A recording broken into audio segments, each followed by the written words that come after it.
ఓం శ్రీ గురుభ్యో నమ. శ్రీమాత్రే నమ. శ్రీమాతరం శరణం శరణం ప్రపర్తే. సర్వరూపామయీ దేవి సర్వం దేవిమయం జగత్. అతోగ్భహం విశ్వరూపాం తాం నమామి పరమేశ్వరి. యా దేవీ సర్వభూతేషు మాతృరూపేణ సంస్థిత. నమస్తస్యై నమస్తస్యై నమస్తస్యై నమో నమః. ఓం మహాదేవ్యై చ విద్మహే బిజ్వారపురవాసిన్యై ధీమహి తన్నో త్రిమాత ప్రచోదయాత్. అందరికీ ఆ జగదంబ యొక్క ఆశీర్వాదం, ఆ తల్లి యొక్క కృప మీపై ప్రసరించాలని ఆ తల్లిని మనస్ఫూర్తిగా నేను కోరుకుంటున్నాను. ఈ నెల ఏప్రిల్ 21వ తారీఖు రోజు అంబాత్రయ క్షేత్రంలో ఒక మహా అద్భుతమైన కార్యక్రమం ఒకటి ఉన్నది. దాని విశేషములు మీతో పంచుకోవడానికి ఈరోజు జగదంబతో ఆజ్ఞ తీసుకొని అమ్మ ప్రేరణతో మీ ముందుకు వచ్చి మీతో మాట్లాడుతున్నాను. ఇది 4వసారి. గత 3 సంవత్సరాలుగా అంబాత్రయ క్షేత్రంలో ఈ కార్యక్రమాన్ని నిర్వహిస్తూ ఉన్నాం.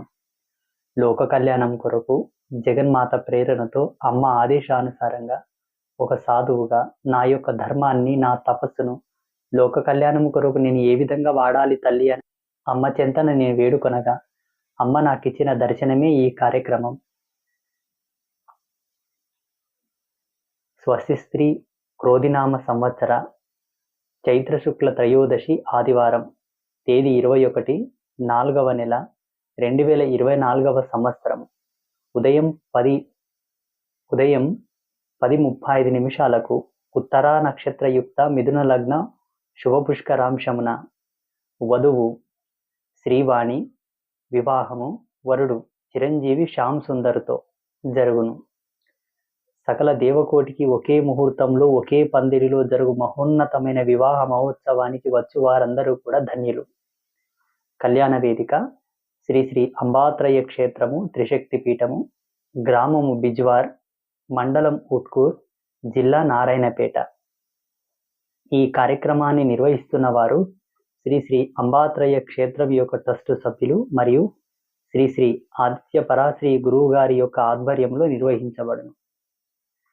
అయితే ఈ మహోన్నతమైనటువంటి కార్యక్రమము, ఈ అద్భుతమైన మహాయాగమును శ్రీపీఠములను నిర్వహించుటకు గల ముఖ్యమైన కారణాన్ని ఈరోజు మీతో వివరిస్తాను, మీ అందరికీ వివరిస్తాను. 2020వ సంవత్సరంలో కరోనా మహమ్మారి ఈ ప్రపంచాన్నంతటినీ చుట్టుముట్టి అల్లకల్లోలాన్ని సృష్టిస్తూ ఉంటే అమ్మ చెంత మేము మొరపెట్టుకున్నాము. అమ్మ, ఈ ప్రపంచానికి ఇంత ముప్పు వాటిల్లినది కదా, ఇంతటి విపత్తు సంభవించినది కదా, ఒక సాధువుగా, ఒక ఋషిగా నేను ఏదైనా చేయగలిగినట్టు ఉంటే నాకు ఆ ప్రేరణను సంకల్పించి కలిగించు తల్లి. నేను కార్యోన్ముఖుడనై పూనుకొని దాన్ని నిర్విఘ్నంగా కొనసాగించే యోగ్యతను నాకు ప్రసాదించు తల్లి. అట్టి శుభతరుణం ఏమైనా ఉంటే నాకు సెలవించు తల్లి అని నేను కోరుకున్నాను. అమ్మ ఒక చిరు దర్శనం మాకిచ్చినది. 7 రోజులు నాకు వేపాకు చలవ పెట్టి, చలిమిడి నైవేద్యంగా పెట్టి, సౌగంధభరితమైనటువంటి పసుపుతో నాకు లేపనం చేసి నాకు చలవ పెడితే ఆ కార్యశీలతకు సంబంధించినటువంటి దర్శనాన్ని నీకు ప్రసాదిస్తానని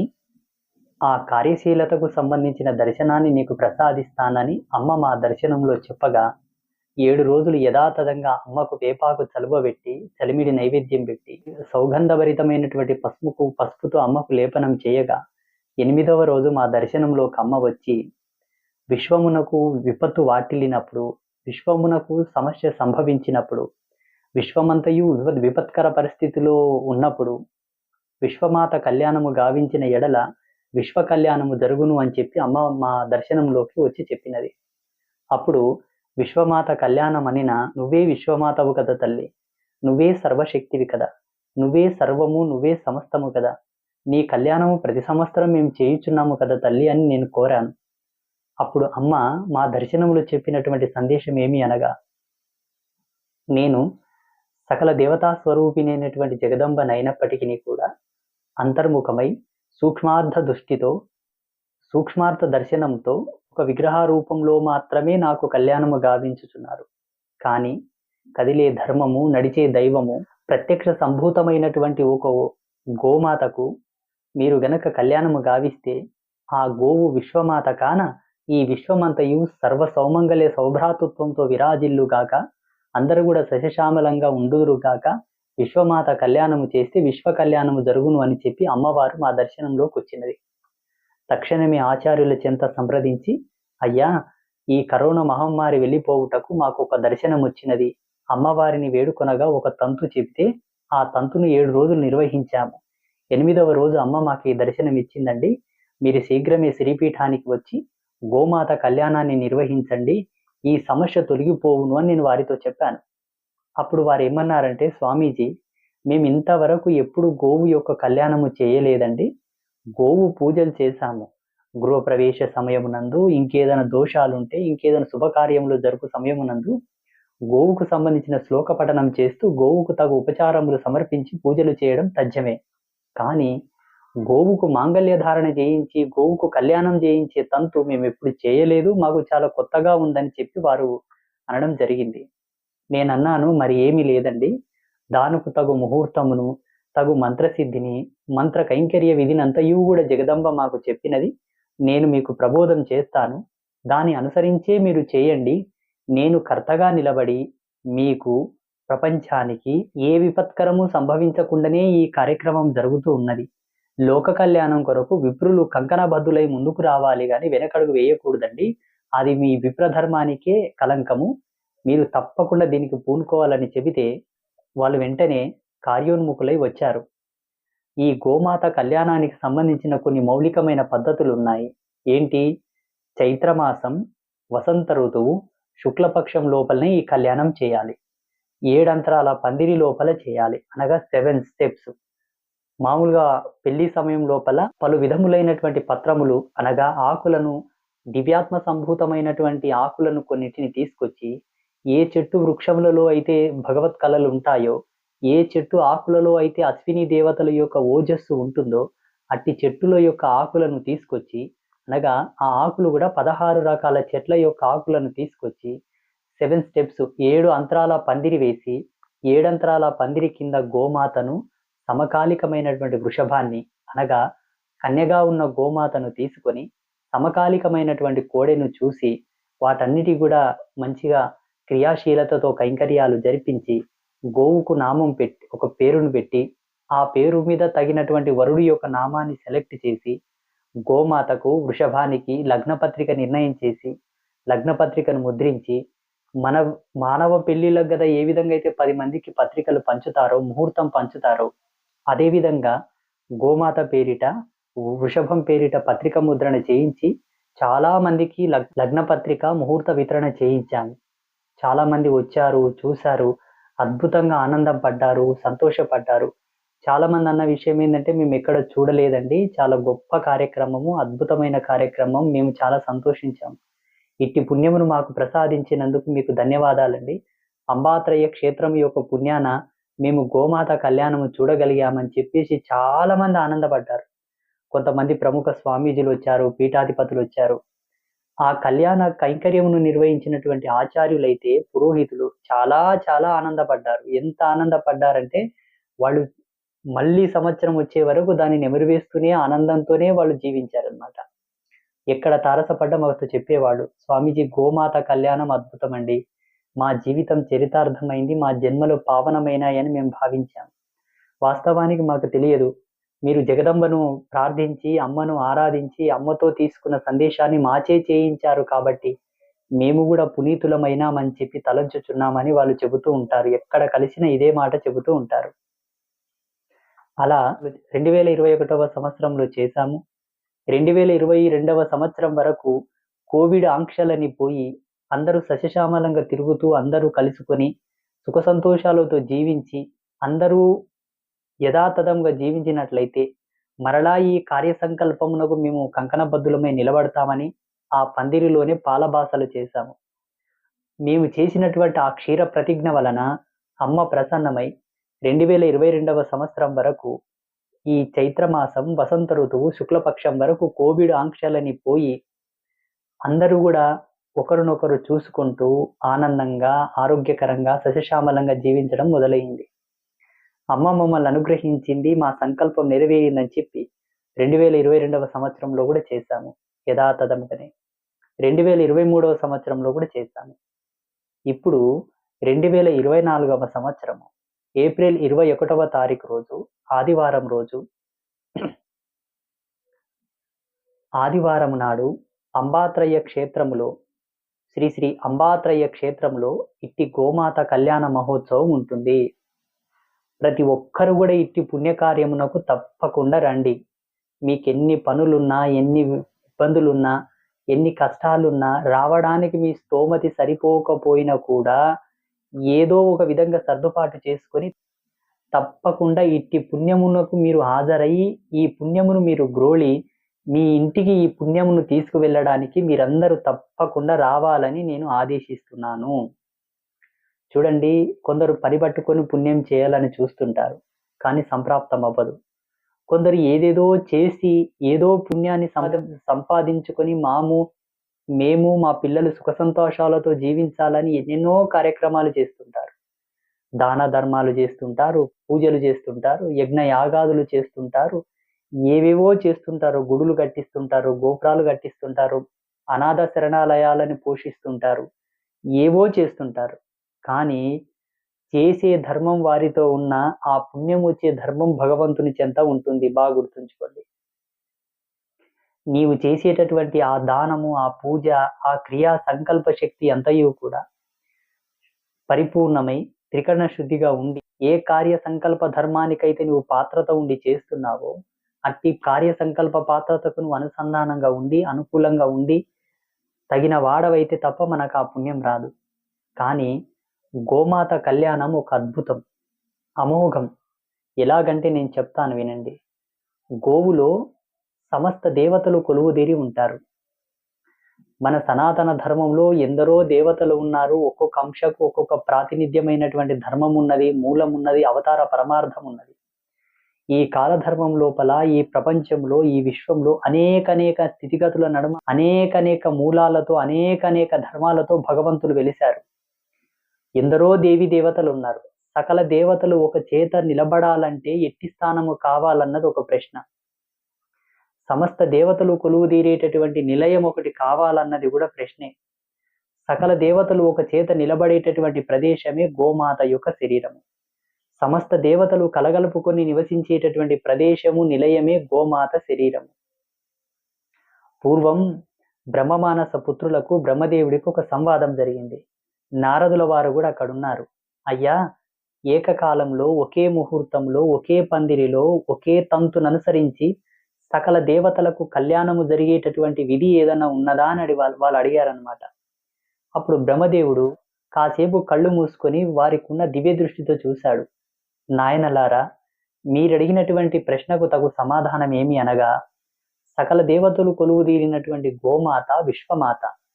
అట్టి విశ్వమాతకు గనక సమకాలికమైన కోడిని చూసి కళ్యాణము చేసినట్లయితే, అనగా వృషభాన్ని చూసి కళ్యాణము చేసినట్లయితే మీరు కోరినటువంటి వరము సిద్ధించునుగాక అని బ్రహ్మదేవుడు సెలవిచ్చాడు. బ్రహ్మ సెలవించిన తర్వాత ఆది మధ్యాంతర సమయంలో బ్రహ్మమానస పుత్రులైనటువంటి వాళ్ళు సనక సనందనాదులు ఈ కళ్యాణం చేశారు. తర్వాత జమదగ్ని ఋషి చేశాడు, వశిష్ఠుడు చేశాడు, గౌతమ ఋషి చేశాడు. ఇప్పుడు మొన్న 2020వ సంవత్సరం లోపల కరోనా మహమ్మారి ప్రవేశించిన తర్వాత ఈ లోకమునకు నేను ఏదైనా చెయ్యాలని ఒక తాపత్రయముతో అమ్మతో మొరపెట్టుకోగా అమ్మ మాకిచ్చినటువంటి దర్శనానికి ప్రతిరూపమే ఈ గోమాత కళ్యాణం. చూడండి, ఇట్టి గోమాత కళ్యాణము చేత సకల దేవతల యొక్క అనుగ్రహము, సమస్త దేవతల యొక్క ఆశీర్వాదం మీకు సిద్ధిస్తుంది. తథ్యం 33 కోట్ల దేవతలందరూ కూడా ఒకే ప్రదేశంలో ఒకే ముహూర్తాన్ని ఒకే పందిరి లోపల ఒకే తంతును అనుసరింపజేసుకొని కళ్యాణము చేసుకునేటటువంటి శుభ సందర్భమే. ఒక దేవుడి పెళ్లి చూడడానికే మీ జన్మలకు సరిపోవటం లేదు. సమస్త దేవతలకు ఒకే పందిరిలో కళ్యాణము జరిగేటటువంటి గొప్ప అదృష్టాన్ని మీకు అంబాత్రయ క్షేత్రం ప్రసాదించుచున్నది. ఈ అవకాశాన్ని మీరు చేజార విడుచుకోక, ఏ సమస్య ఉన్నా, ఎన్ని పనులున్నా తప్పకుండా ఈ నెల 21వ తారీఖు రోజు అంబాత్రయ క్షేత్రానికి రండి. ఒకవేళ దూర ప్రాంతాల వాళ్ళు ఎవరైనా ఉంటే ఒక రోజు ముందే రండి. శ్రీపీఠంలో మాకు చేతనైనంతగా మాకు తోచిన పద్ధతిలో మీకు వసతులు కల్పిస్తాము. భోజనాలు ఉంటాయి, మీకు తగిన వసతులు ఉంటాయి, ఉండండి. మరుసటి రోజు పొద్దునే స్నానాదులు ముగించుకొని ఆ జగదంబలైన మహాకాళి, మహాలక్ష్మి, మహాసరస్వతుల దర్శనము చేసుకొని గురువుల ఆశీర్వాదం తీసుకొని అటు పిమ్మట కళ్యాణ కైంకర్యంలో మీరు పాల్గొనవచ్చు. ఇట్టి కళ్యాణ కైంకర్యమునకు, ఈ మహోత్సవానికి, ఈ మహావైభవోపేతమైనటువంటి ఈ కార్యక్రమానికి కొందరు ప్రముఖులు కూడా వస్తున్నారు. పూజ్యశ్రీ కమలానంద భారతి మహాస్వామి భువనేశ్వరి పీఠం గన్నవరం వారు కూడా ఈ కార్యక్రమానికి వస్తున్నారు. మహా తపస్సులు, వారు సన్యాస ధర్మంలో ఉన్నారు. ధర్మాన్ని సమున్నతమైన దిశలో నడిపించడానికి పరిపూర్ణమైన దార్శనికత కలిగినటువంటి మహా ఋషులు వాళ్ళు. చాలా గొప్ప మేధస్సు, ద్రష్టత్వం కలిగినటువంటి స్వాములు వాళ్ళు. మహత్తరమైనటువంటి ద్రష్టత్వం కలిగిన వ్యక్తి. కమలానంద భారతి మహాస్వామి వారు ఈ సనాతన ధర్మం కొరకు ఎంతో పాటుపడి ఉన్నారు. ఎన్నో ఉద్యమాలు చేశారు. ఎంతో వారి సుదీర్ఘ ప్రయాణం అంతా కూడా సనాతన ధర్మాన్ని పరిరక్షణ చుట్టే తిరుగుతూ ఉన్నది. మహా తపస్సులు వాళ్ళు మన గోమాత కళ్యాణానికి, అంబాత్రయ క్షేత్రానికి వస్తున్నారు. ఇట్టి మహా తపస్సుల యొక్క దర్శనం కూడా మీకు ఎంతో సుకృతమని చెప్పాలి. తర్వాత శ్రీ శ్రీ పంచమ సిద్ధలింగేశ్వర మహాస్వామి నేరడుగోం గారు కూడా తప్పకుండా ఆ కార్యక్రమానికి వస్తున్నారు. వారు కూడా చాలా గొప్ప పరంపర పీఠానికి సంబంధించిన వాళ్ళే. మహా తపస్సులు, ఎంతో అద్భుతమైనటువంటి కార్యశీలతతో, దీక్షా దక్షతతో, క్రియాశీలత నైపుణ్యంతో సమాజంలో ఎన్నో కార్యక్రమాలు చేస్తూ ఉన్నారు. మహా ప్రసిద్ధిగాంచినటువంటి మఠ సంభూతులు వాళ్ళు కూడా ఈ కార్యక్రమానికి వస్తున్నారు. వీరిని కూడా మీరు దర్శించుకోవచ్చు. ఇకపోతే ఈ గోమాత కళ్యాణమును గనక మీరు చూసినట్లుంటే, ఇట్టి మహోత్సవం లోపల మీరు భాగం పంచుకున్నట్లుంటే మీకు జరిగేటటువంటి శుభములు ఏంటో చెబుతాను. దంపతులకు మధ్య అన్యోన్యత తగ్గడం, రకరకాల సమస్యలు, సకాలంలో సంతానం కాకపోవడం, అనారోగ్య సమస్యలు, ఇంకా చాలా ఉంటాయి. ఇటువంటి సమస్యలకన్నిటికీ కూడా ఒకే ఒక్క పరిష్కారము, గోమాత కళ్యాణ మహోత్సవాన్ని తిలకించి ఆ గోమాతకు 5 అక్షింతలేసి దండం పెట్టుకుంటే మీ సమస్త మనోవాంఛ ఫల సిద్ధి చేకూరును. ఆడపిల్లలకు రజస్వాల దోషమున్నా, సంతాన దోషమున్నా, సకాలంలో వివాహం కాకపోయినా, వివాహం కాకపోవడానికి కొన్ని దోషాలు ఉంటాయి. కాలసర్పదోషమని, కుజదోషమని, నాగదోషమని, జన్మాంతరమైనటువంటి జాతక దోషాలు కొన్ని ఉంటాయి. పితాపితరుల యొక్క దోషాలు కొన్ని ఉంటాయి. వాళ్ళు ఉత్తర జన్మలో చేసుకున్నటువంటి పాపకర్మములు కూడా కొన్ని ఉంటాయి. ఇట్టి గోమాత కళ్యాణమును గనక చూసి ఆ కళ్యాణ మహోత్సవానికి గనక మీరు హాజరయ్యి ఆ కళ్యాణ మహోత్సవంలో గనక మీరు భాగం పంచుకున్నట్టుంటే తక్షణమే మీకు శుభం కలుగుతుందని ఆ జగదంబ మాటగా మీకు సెలవిస్తున్నాను. ఇది చాలా గొప్ప అదృష్టం అండి. చాలా గొప్ప అవకాశం ఇది. ఈ కార్యక్రమాన్ని, మహోత్సవాన్ని వివరించి, విపులీకరించి చెప్పడానికి నాకు మాటలు రావటం లేదు. ఏమని చెప్పాలి చెప్పండి ఇప్పుడు? ఇంత గొప్ప కార్యక్రమాన్ని ఏ మూలతో వర్ణించాలి? ఏ కోణంతో చెప్పాలి? ఏమని చెప్పాలి? ఎక్కడి నుంచి ఆరంభించాలి? ఎక్కడి నుంచి ముగించాలి? నాకైతే తోయడం లేదు. ఏదో నాకు జగదంబ ఇచ్చిన జ్ఞానంతో చెబుతున్నాను. చాలా అద్భుతమైన కార్యక్రమం. చూడండి, మానవ జన్మలో అనేక కష్టాలు, అనేక దుఃఖములు, అనేక నష్టములు సంభవిస్తూ ఉంటాయి. అది సర్వసామాన్యమే. కానీ జీవుడు పుణ్యభాజనుడై జన్మించిన నాడు తప్పకుండా సుఖమును పొందగలడు. ఒకవేళ పుణ్యభాజనుడు కాకుండా గనక జన్మనెత్తితే ఆ పుణ్యమును ఆర్జించేంత వరకు పూజలు చేయాలి, తప్పదు. ఒకవేళ జీవుడి యొక్క కుండలి లోపల, ఆయన జాతకములో, ఆయన జన్మ లోపల పుణ్యం ఉందనుకోండి, వీళ్ళు చేసే పూజల వలన వాళ్ళకు కార్యసంకల్ప శక్తి ఏర్పడి పనులు తొందరగా అవుతాయి.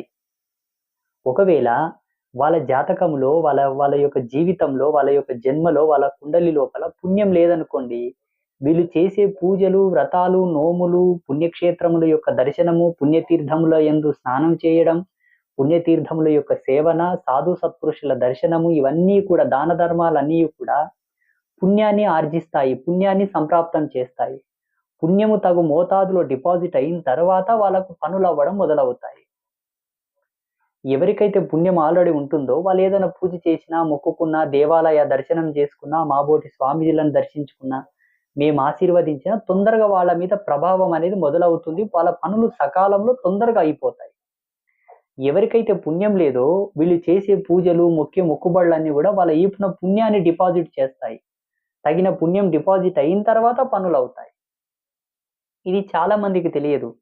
కానీ ఒక్క గోమాత కళ్యాణం యొక్క దర్శనము చేత, గోమాత కళ్యాణంలో గనక మీరు భాగం పంచుకుంటే, మీకు పుణ్యం లేని వాళ్ళకు పుణ్యము శీఘ్రమే సంప్రాప్తమవుతుంది. కార్య సంకల్ప శక్తి కూడా త్రుటికాలమునందే ఏర్పడి, మీకు శీఘ్రమే అన్ని కార్యముల యందు విజయం ప్రాప్తించును. ఈ సమస్య, ఈ కర్మ, ఈ పాపం, ఈ శాపం, ఈ దోషం అని చెప్పడం కాదండి.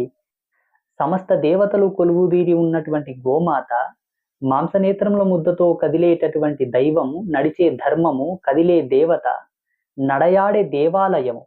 సమస్త దేవతలు 4 అడుగుల మీద నడిచేటటువంటి ప్రతిరూపం. 4 కాళ్ళ మీద సకల దేవతలు నడుస్తున్నటువంటి ప్రతిరూపం. 4 కాళ్ళు కాదండి, 4 వేదాల మీద సకల దేవతలు నడుస్తున్నటువంటి ప్రతిరూపం. గోవు యొక్క గొప్పతనము, గోవు యొక్క వైశిష్ట్యము, గోవు యొక్క ఉత్తమ ఉన్నతి, గోవు యొక్క గొప్పతనాన్ని చెప్పడం మాబోటి వాళ్లకు సాధ్యం కాని పని. ఋషులకే సాధ్యం కాలేదు, బ్రహ్మాదులే పొగడలేకపోయారు. బ్రహ్మాదులే గోవు యొక్క వైశిష్ట్యాన్ని స్తుతించలేకపోయారు. ఎందుకంటే చాలా అద్భుతమైనటువంటి నిర్మాణ శైలి గోవు యొక్క శరీరము కానీ, గోవు యొక్క జీవన విధానం కానీ, గోవు యొక్క ఉచ్ఛ్వాస నిశ్వాసాలు కానీ, గోమాత పసిగట్టే తీరు కానీ, గోమాత యొక్క శారీరక నిర్మాణ శైలి కానీ అంతా కూడా ఒక అద్భుతం. ఇప్పుడున్నటువంటి ఆధునిక విజ్ఞాన శాస్త్రవేత్తలకు కూడా దాని మీద పరిశోధన చేసిన ఆ మూలాలు దొరకవు. ఒక జీవిలాగా, ఒక పశువులాగా వాళ్ళు ఏదో రీసెర్చ్లు చేసినా దానికి సంబంధించిన, దాని తాలూకు సంబంధించిన వివరాలు దొరకవచ్చు. గోవుని పరిపూర్ణంగా విశ్లేషించి గోవు మీద గనక మనం రీసెర్చ్ చేయాలనుకుంటే ఎంతో సుదీర్ఘమైన తపస్సు కావాలి, ఎంతో అనుభవం కావాలి. అంతటి గోమాతను, అంతటి మహామహిమాన్వితమైనటువంటి గోమాతను అంబాత్రయ క్షేత్రం లోపల ఎంతో శ్రద్ధగా, భక్తి శ్రద్ధలతో పూజించుటయే కాక, అట్టి గోమాతకు కళ్యాణము గావించి, అట్టి పుణ్యమును, అట్టి మహత్తర శక్తిని, అట్టి అదృష్టమును, అట్టి మహాసంకల్ప శక్తి యొక్క పుణ్యాన్ని, అంతటి మహిమాన్వితమైనటువంటి కృపాశీలతను, అంతటి మహిమాన్వితమైనటువంటి దైవీ సంపత్తి శక్తిని లోక కళ్యాణానికి ధారబోయడం అనేది ఒక అద్భుతం. నేను అమ్మవారితో ప్రతిరోజు మొరపెట్టుకుంటుంటాను, అమ్మా, ఈ జన్మకు ఈ శరీరంతో నేను చేయగలిగినటువంటి కార్యక్రమాలు, పూజలు, వ్రతాలు, నోములు ఏవైనాయూ సరే లోక కళ్యాణ కారకమై జగతే మెచ్చేటటువంటి జగదోద్ధారణ శక్తికి సంబంధించినటువంటి కార్యక్రమాలే నాచే చేయించు తల్లి అని నేను ఆరంభం నుంచి మొరపెట్టుకుంటూ ఉంటాను. నా మొరను ఆ తల్లి ఆలకించిందో ఏమో, ఇంతటి మహత్తరమైనటువంటి కార్యక్రమాన్ని నాచే చేయించుచున్నదని నేను రోజు ఆ తల్లికి శరణాగతి చేస్తాను. ఇట్టి పుణ్యమును మీరందరూ కూడా ఆస్వాదించి, మీరు ఈ పుణ్యంలో భాగం పంచుకొని ప్రత్యక్షంగా, పరోక్షంగా గోమాత కళ్యాణ కైంకర్యంలో మీరు భాగం పంచుకోండి. మీరు వస్తు రూపేణ, ధన రూపేణ, సేవా రూపేణ, మాట రూపేణ, ఇంకేదైనా మీకు తోచిన సేవను కూడా చేసుకోవచ్చు. అంబాత్రయ క్షేత్రంలో ఎవరు ఏ సేవ చేసినా, ఏ పాత్రతలో భాగం పంచుకున్నా వాళ్ళకు తగిన పుణ్యాన్ని సిద్ధింపజేయడం లోపల మేము ఎప్పుడు సిద్ధంగా ఉంటాం. జగదంబ మమ్మల్ని ఎప్పుడు వారిస్తూ ఉంటుంది. ఫలానా భక్తుడు ఇది సాయం చేశాడు, ఆయనకి ఈ విధంగా పుణ్యాన్ని నువ్వు ధారబోయి అట్టి తపస్సు నువ్వు ఆచరించు, ఆ తపస్సును అనుగుణంగా నేను ప్రేరేపింపబడి వాళ్ళని అనుగ్రహిస్తాను అని అమ్మవారు మాకు ఎప్పుడు సెలవిస్తూ ఉంటుంది. ఈ గోమాత కళ్యాణంలో ఇంకొక అద్భుతం ఉన్నది. అది ఏమి అనగా, 18 మంది ఆచార్యులు ముక్తకంఠంతో వేదఘోష చేయగా, 18 మంది ఋత్విగణం యొక్క సమక్షంలో అమోఘమైన వేద పఠన జరుగుతూ ఉండగా గోమాత యొక్క కళ్యాణ కైంకర్యములన్నీ జరుగుతాయి. చాలా అద్భుతం అండి. 18 మంది పురోహితులు ఒకే ప్రదేశంలో ఉండి ముక్తకంఠంతో వేదఘోష చేయడం అనేది చాలా అద్భుతం. కన్నుల పండుగగా మహావైభవంగా గోమాత కళ్యాణం ఉంటుంది. ఈ అదృష్టానికి మీరు రావడం, ఈ అదృష్టాన్ని మీ సొంతం చేసుకోవడం ఈ జన్మకు ఎంతో సుకృతమని భావించండి. చాలా మంది ఏదైనా పని ఉండి ఇంకేదో కార్యక్రమం, ఇంకేదో కారణంతో రాలేకపోవచ్చు. చూడండి, ఈ సంవత్సరం మనం ఆయురారోగ్యాలతో బలంగా నడవగలుగుతున్నాము, తిరగగలుగుతున్నాము, చూడగలుగుతున్నామంటే ఇటువంటి పుణ్యం ఏదో నీ ఈపున వేసుకోవడానికే భగవంతుడు నిన్ను ఆరోగ్యంగా ఉంచాడు అని గ్రహించండి. వచ్చే సంవత్సరానికి ఇదే బలం, ఇదే పటుత్వం, ఇంతే గట్టిగా, ఇంత ఆరోగ్యంగా, ఇంత మంచిగా ఉండొచ్చు, ఉండకపోవచ్చు. కాలాన్ని ఎవరు వారించగలరు? కాలం ఎవరి చేతిలో ఉంటుంది. ఈ రోజు నువ్వు ఆరోగ్యంగా ఉన్నావంటే ఈ ఆరోగ్యభరితమైన శరీరంతో ఏదో పుణ్యకార్యం చేయాలనడానికి సూచన. అట్టి పుణ్యము రేపు వచ్చేటటువంటి కీడును హరించగలదు. రేపు వచ్చేటటువంటి చెడును వారించగలదు, దాన్ని ఎదుర్కోగలదు. అందుకే నీవు గట్టిగా ఉండి ఆరోగ్యంగా ఉన్నప్పుడే ఇటువంటి పుణ్యాలలో మీరు భాగం పంచుకొని, అట్టి పుణ్యమును మీ వీపున యేసుకొని, సుఖ సంతోషాలతో, ఆయుర ఆరోగ్యాలతో జీవించాలని నేను సెలవిస్తున్నాను. చాలామంది కష్టమొచ్చిన తర్వాత దేవుళ్ళ దగ్గరికెళ్తుంటారు. ఇబ్బందులొచ్చిన తర్వాత స్వామీజీలను ఆశ్రయిస్తుంటారు. చూడండి, వచ్చిందేదైనా వచ్చింది అంటే దాని పని చేసుకొని పోవడానికే వస్తది. మనం ఒక కలెక్టర్ ఆఫీస్ దగ్గరకు ఒక ఫైల్ పట్టుకొని పోయామనుకోండి, ఆ పని అయ్యి రిటర్న్ వస్తేనే ఆనందంగా మనం ఇంటికొస్తాము. ఒకవేళ ఆ పని కాకపోయినా అది పెండింగ్ పడ్డా మనసు సంతుష్టిగా ఉండదు. ఏదో వెలితిగా, ఏదో బాధగా, తీరని లోటుగా మనం ఇంటికొస్తాము. ఒక సమస్య నీ శరీరాన్ని ఆవరించిందంటే కూడా దాని యొక్క నైపుణ్యశీలతను బట్టి అది నేను బాధ పెట్టో, ఇబ్బంది పెట్టో, కష్టపెట్టో, ఏడిపిచ్చో ఏదో ఒక విధంగా అది వెళ్ళిపోతుంది తప్ప అంత ఈజీగా నిన్ను వీడిపోదు. అందుకే కష్టమే నీ గుమ్మం దగ్గరికి రాకుండా, బాధనే నీ శరీరాన్ని అంటకుండా, దుఃఖమే నీ యొక్క దేహమును తాకకుండా, జాగ్రత్త పడేటటువంటి పుణ్య సంకల్ప శక్తితో కూడుకున్న కార్యక్రమమే గోమాత కళ్యాణము. గోమాత కళ్యాణం ఒక అద్భుతమండి. ఇంక మాటలో చెప్పకూడదు. దాన్ని మాటలో చెప్పడం గూడా సాధ్యం కాదు. ఇప్పుడు చాలామంది కొన్ని కారణాలు చెప్తుంటారు పీఠానికొచ్చి. ఆళ్ళ కారణాలకు నాతో సమాధానాలే ఉండవు. నేను చెప్తాను. అమ్మవారితో చెబుతానండి. మీరు అమ్మకు దండం పెట్టుకొని వెళ్ళండి అని చెప్తాను. అంతటి విపత్కరమైనటువంటి కారణాలు చెబుతూ ఉంటారు. ఎందుకు ఆ సమస్యను వాళ్ళు కొని తెచ్చుకుంటారు? ఆ సమస్య అంత విపత్కరంగా మారేంత వరకు వీళ్ళు ఏం చేశారు? అయ్యో! మేము గుడికి తిరిగామండి, పూజలు చేశామండి, వారిని కలిసాం, వీరిని కలిసాం అని చెప్పొచ్చు. ఏం లాభం? నువ్వెంతమందిని కలిసినా, ఎంతమందిని సంప్రదించినా, ఎన్ని గుళ్ళకెళ్ళినా సమస్య అయితే వచ్చింది, నువ్వు చిక్కుకుపోయావు. ఇటువంటి మహత్తరమైన పుణ్యం గనక మన ఈపులో ఉంటే, మన వెనకాల ఉంటే, మన కుండలిలో ఉండి, మన జాతకంలో ఉంటే, ఎంతటి భయంకరమైన పరిస్థితి వచ్చినా, కరోనా కాదు దానికన్నా 100 రెట్లు ఎక్కువ శక్తివంతమైన వైరస్‌లొచ్చినా గూడా నిన్ను, నీ వంశాన్ని తాకలేవు. నిన్ను, నీ పిల్లల్ని, నీ పిల్లల పిల్లల్ని, నీ వంశావళిని, నీ వంశవృక్షాన్ని గూడా టచ్ చేయలేవు. అందుకే ఇట్టి పుణ్యములు చాలా అరుదుగా వస్తుంటాయండి. ఇటువంటి ఆలోచనలు గూడా అందరికి రావు. ఇంతటి గొప్ప దార్శనికత, ద్రష్టత్వం రావడం గూడా సామాన్యమైన విషయం కాదు. కరోనా రావడం, నేను అమ్మతో మొరపెట్టుకోవడం, అమ్మ నాకు సెలవివ్వడం, దీన్ని నేను ఆచరణలో పెట్టడము, ఏ సంవత్సరానికి ఆ సంవత్సరం ఇంకా వైభవంగా గోమాత కళ్యాణ వైభవం, ఉత్సవం పెరుగుతూనే ఉన్నది. 2020వ సంవత్సరంలో 5 మంది పురోహితులతో చేయించాం. 21వ సంవత్సరం గూడా 5 మందితోనే చేయించాం. 22వ సంవత్సరం పురోహితుల సంఖ్య పెరిగింది. కళ్యాణం యొక్క బడ్జెట్ గూడా పెరిగింది. వైభవం కూడా పెరిగింది. భక్తుల సంఖ్య పెరిగింది. చాలా ఎక్స్‌పెండ్ అయిపోయిందది. చాలా పెద్దగా అయిపోయింది. 23వ సంవత్సరం కూడా 23వ సంవత్సరం 18 మంది పురోహితులు, వేలాది మంది భక్తులు చాలా వైభవంగా అయింది. చాలా గొప్పగా అయింది. చాలా దానికి సంబంధించిన బడ్జెట్ గూడా ఎక్కువయింది. భక్తులు గూడా ఎక్కువొచ్చారు. కార్యక్రమం గూడా చాలా పెద్దగా అయింది.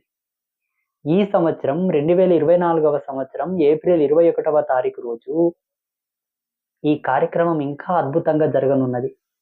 చాలా మంది భక్తులు సుదూర ప్రాంతాల నుంచి, కొంతమంది విదేశాల నుంచి గూడా వస్తున్నారు. మాకు ఫోన్‌లు చేస్తున్నారు. స్వామీజీ పోయిన సంవత్సరం మేము రాలేకపోయామండి.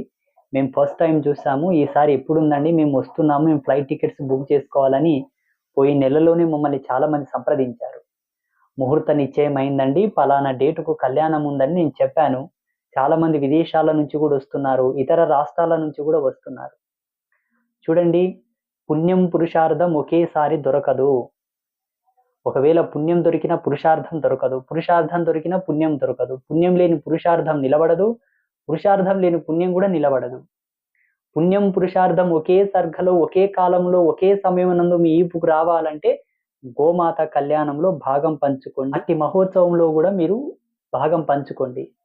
మీకు చేతనైనంతలో, మీకు తోచినంత గూడా ఈ కార్యక్రమంలో మీరు భాగం పంచుకోండి. ఎందుకంటే కోరి చేస్తేనే పుణ్యం వస్తుందనుకుంటుంటారు. చూడండి, కొన్ని సందర్భాల్లో కోరి పుణ్యం చేయనీకి పోతే గూడా ఇబ్బందులొచ్చిన సందర్భాలు చాలా ఉన్నాయి. పుణ్యం చేద్దామంటే పాపం వచ్చింది ఏంట్రా నాయనా అని చెప్పి చాలా మంది బాధపడ్డ సందర్భాలు మన పురాణాల్లో కొన్ని కథలు ఉన్నాయి.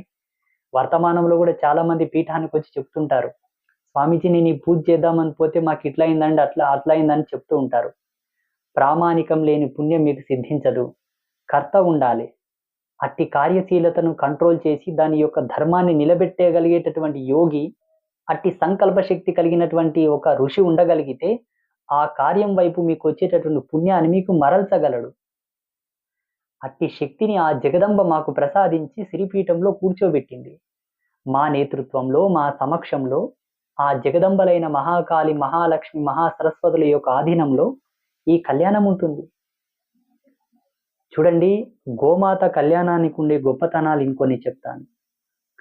కోటి కన్యలను ఏకకాలంలో కళ్యాణము గావించి, కోటి కన్యలను గనక దానము చేసిన ఉత్తరక్షణమే కోటి కన్యలకు మాంగళ్య ధారణ చేయించి పెళ్లిళ్ళు చేయిస్తే ఎంత పుణ్యమో ఒక్క గోమాత కళ్యాణానికి సరిరావు.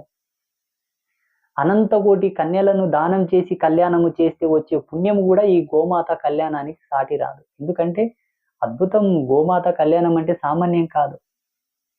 అలాగే శతకోటి, అనంత కోటి ఆయుధ చండీయాగములు చేసినా కూడా ఈ పుణ్యమునకు సాటి రాదు. అనంత కోటి, సహస్ర కోటి, కోటాను కోట్ల అశ్వమేధ యాగములు చేసిన ఇట్టి గోమాత కళ్యాణమునకు సాటి రావు.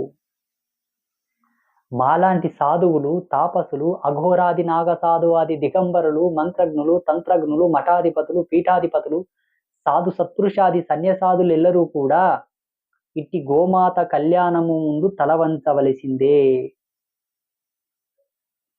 సకల దేవతలు, సర్వ ఋషులు, సర్వ మునులు, సమస్త దేవతాగణ చక్రం అంతయు కూడా ఆ రోజు అంబాత్రయ క్షేత్రంలో ఉంటారు తథ్యం.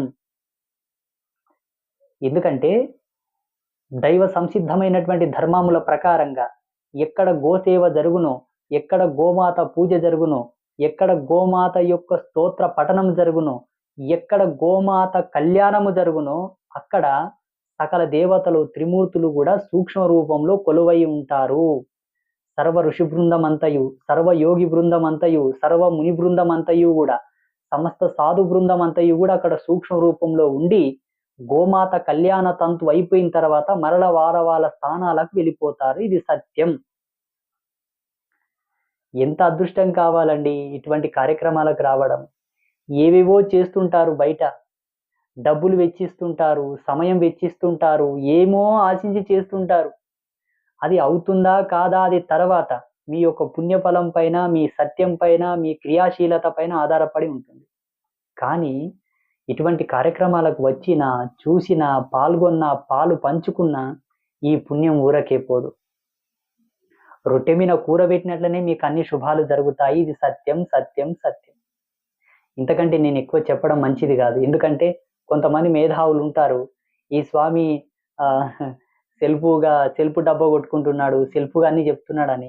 అప్రమాణంగా నేను ఏది చెప్పను. నా కంఠంలో ప్రాణం పోయినా నేను అప్రమాణమైనటువంటి వాటిని ఇష్టపడను, నాకు నచ్చదు. నేను చెప్పే ప్రతిది కూడా శాస్త్ర సిద్ధాంతీకరణకు అనుసంధానమైనదే చెప్తాను. వేదాంత ధర్మంలో ఉన్నదే చెప్తాను. ధర్మశాస్త్ర ప్రమాణంగా నేను చెప్తాను. అప్రమాణమైనవి ఏవి కూడా నేను ఆచరించను, మాట్లాడను, చెప్పను. మీకు గోవు పూజలే తెలుసు, గోవు యొక్క ప్రత్యేకత వైశిష్టమే తెలుసు.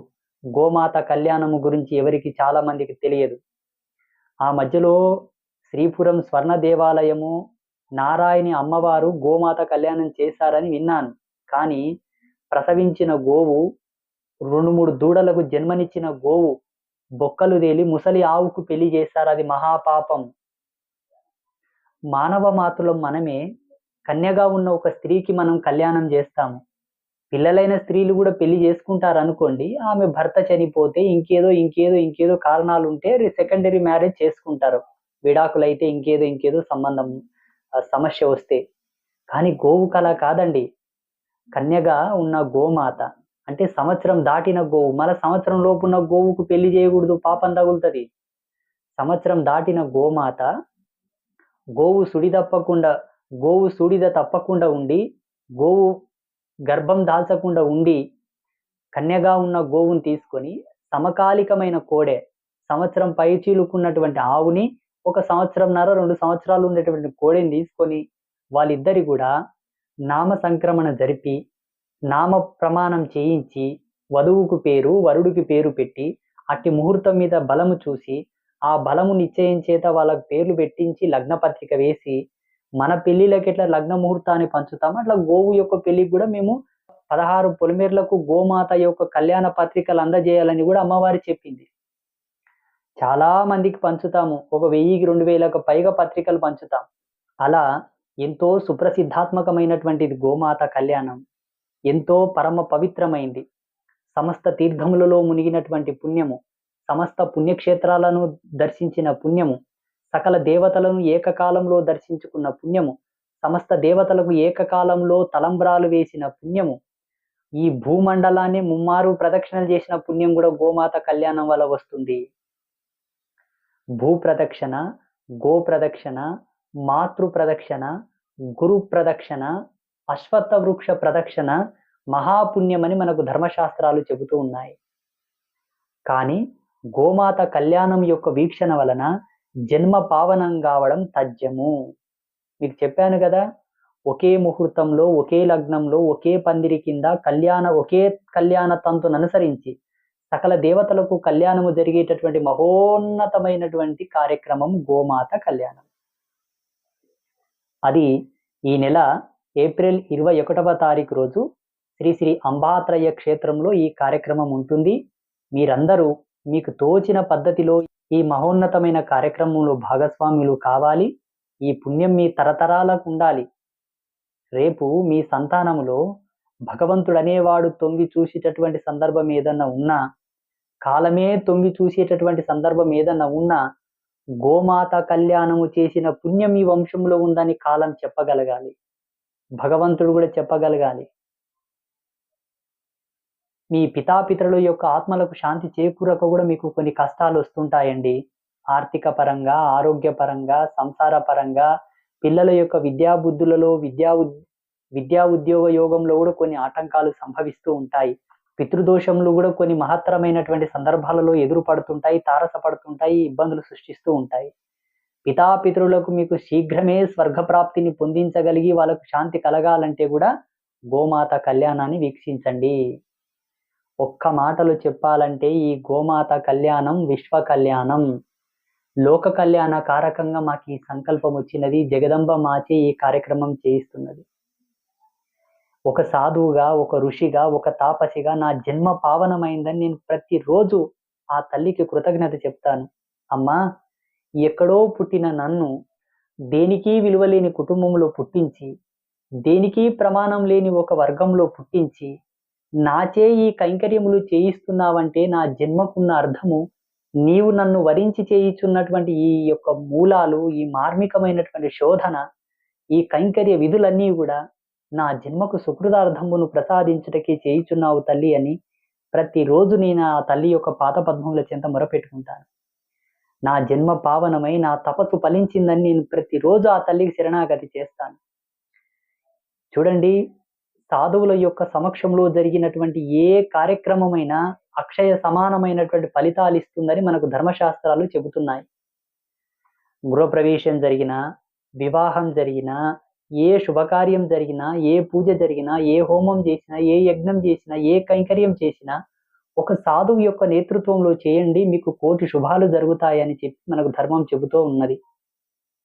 ఇక్కడ అకుంఠిత దీక్షతో, అస్ఖలిత బ్రహ్మచర్యాన్ని పాటిస్తున్నటువంటి ఒక జ్ఞానయోగంతో, ఆత్మయోగంతో, ఆత్మ సన్యాస సంకల్ప పాత్ర తీసుకున్నటువంటి సాధువు యొక్క నేతృత్వంలో, సాధువు యొక్క దర్శనంలో వచ్చింది ఈ గోమాత కళ్యాణం. ఎంత మహితాత్మమై ఉంటుంది, ఎంత మహత్తరమై ఉంటుంది, ఎంత గొప్పదై ఉంటుంది. ఇలా చెబుతూ ఉంటే ఈ మహిమలు, ఈ వర్ణనలు, ఈ అద్భుతాలు ఇంకా చాలా వస్తాయి. అంతా జగదంబ, ఆ వాగ్దేవత, ఆ వాణి, ఆ సరస్వతి యొక్క ఆశీర్వాదం. నేను కొలుస్తున్న ముగ్గురమ్మల యొక్క కృప, నాలో అద్వితీయమైనటువంటి చైతన్య శక్తి నిబిడీకృతమై ఉన్నదంటే మహాకాళి యొక్క కృప. ధన కనక వస్తు వాహనాదులతో, సంతతి సమృద్ధులతో, గోవు, సేవకులు, ఇక్కడ ఉండేటటువంటి ఆలయం యొక్క రాజధర్మాలకు నిత్య శోభాయమానంగా ఈ క్షేత్రం విరాజిల్లుతూ ఉందంటే లక్ష్మీ అనుగ్రహం.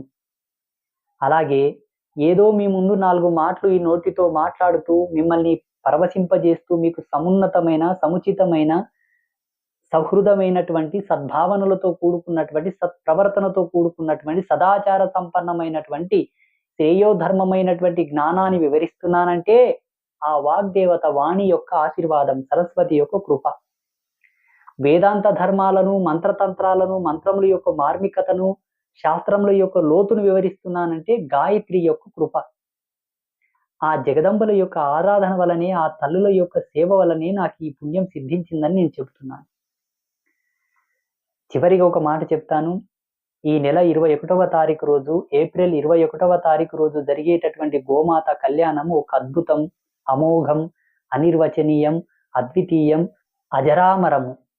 ఇట్టి పుణ్యకార్యము మీకు దొరకడము, మీరు రావడం, మీరు చూడడం మీ యొక్క అదృష్టం. ఈ కార్యక్రమం గురించి మీ బంధువులకు, మీ మిత్రులకు, మీ స్నేహితులకు, మీ బంధుమిత్ర సపరివారములకు అందరికీ కూడా చేరవేసి ఈ వీడియోను ఎంతమందికి వీలైతే అంతమందికి షేర్ చేసి మీ కుటుంబ సభ్యులకు, మీ యొక్క పుట్టింటి వాళ్లకు, అత్తింటి వాళ్లకు, అన్నదమ్ముళ్లకు, మీ స్నేహితులకు ఈ వీడియోను పంపించి చేరవేసి ఆ రోజు అందరికీ ఈ పుణ్యాన్ని ఇప్పించడంలో కూడా మీరు పాత్రులు అయ్యి ఆ పుణ్యాన్ని మీరు సొంతం చేసుకోండి. చూడండి, చెడు దారి వెంట ఎవరినైనా తీసుకువెళ్ళినా, చెడు పనులు చేయించినా, చెడ్డ పనులు చేయమని ప్రేరేపించినా, చెడ్డదారి చూయించిన, చేసేవాడి కన్నా చూసేవాడి కన్నా చేయించిన వాడికి, చూపించిన వాడికే 100% పాపం తగులుతుంది. అలాగే పుణ్యకార్యములు చేయించినా, పుణ్యకార్యములు చేయమని ప్రేరేపించినా, ధర్మ మార్గాన్ని చూయించినా, ధర్మ మార్గం గుండా నడిపించినా, ధర్మం వైపు తీసుకువెళ్ళినా, వచ్చే వాళ్ళకన్నా, చేసే వాళ్ళకన్నా, నడిచే వాళ్ళకన్నా, చేయించే వాళ్లకు, చూయించే వాళ్లకు 1,00,00,000 రెట్ల పుణ్యం వస్తుందట. ఇట్టి మహత్తరమైన కార్యక్రమం గురించి మీరు వింటున్నారు కాబట్టి ఈ పుణ్యమును 10 మందికి చేరవేసి ఆ పుణ్యమును 1,00,00,000 రెట్లు మీరు సొంతం చేసుకొని సుఖ సంతోషాలతో జీవిస్తారని కోరుకుంటున్నాను. అందరికీ ఆ జగదంబ యొక్క ఆశీర్వాదం సర్వకాల సర్వావస్థల యందు సిద్ధించాలని కోరుకుంటూ ఓం శ్రీ గురుభ్యో నమః. శ్రీమాత్రే నమః. శుభం భవతు.